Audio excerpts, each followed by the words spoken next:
rolling and good to go. Okay, now the first lap of race. What do you think about this? Number 62. It was really difficult. You know, conditions today, you can see there's a lot of wind, a lot of dust, and the rain. It didn't make it way easy for us.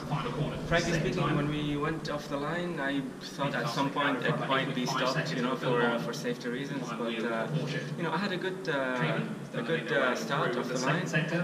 And I wanted to gauge the conditions, you know, see how the track is, how the grip is. So for the first couple of laps, it was really, really difficult. And, you know, it was slipping and sliding everywhere. So I tried to maintain a low pace, and one of the thousands passed me, you know, and, you know, I started using him a bit as a reference. And for us, it doesn't make any sense to fight with them. So actually, I thought, okay, I'll just use him, see where he's going, you know, gauge the grip from him. And bit by bit, we started getting faster and faster with it. And so, yeah, I just made you know, kept it constant, I think, as much as possible with the consistency. We had a gap, I think, at the end, maybe 14 or 15 seconds. But, you know, my team was showing me every single lap, and I was, you know, more and more confident. But with these conditions, anything can happen anytime. So what could happen? You had to be very smooth on the throttle with your braking. I was trying not to lean the bike too much, really. Just, you know, keep my body a little bit down and keep the bike upright, because when you touch the throttle with the sand, it's just the rear wants to go outside. So, you know, it was pretty much an excellent win for us, anyways. And you know, I hope to do the same in race 2 and keep the championship going.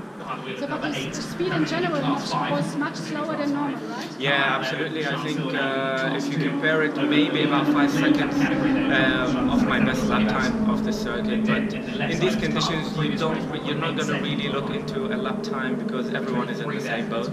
As long as we could make some gap and fight for the win, that will matter. Isn't it really dangerous then, driving under such conditions?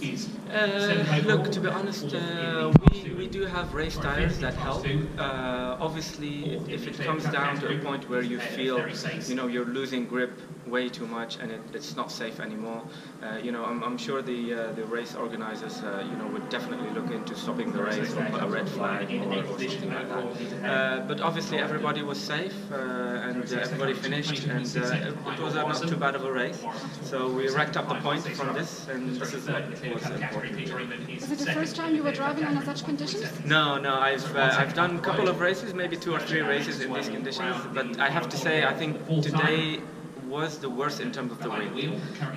You know, we've raced before in dust, a little bit of rain, but today the wind was really, really bad, especially for the 600s, because our bikes are very light. So it was affecting us quite a lot. But, you know, we're here, we finished, we won, and it was great.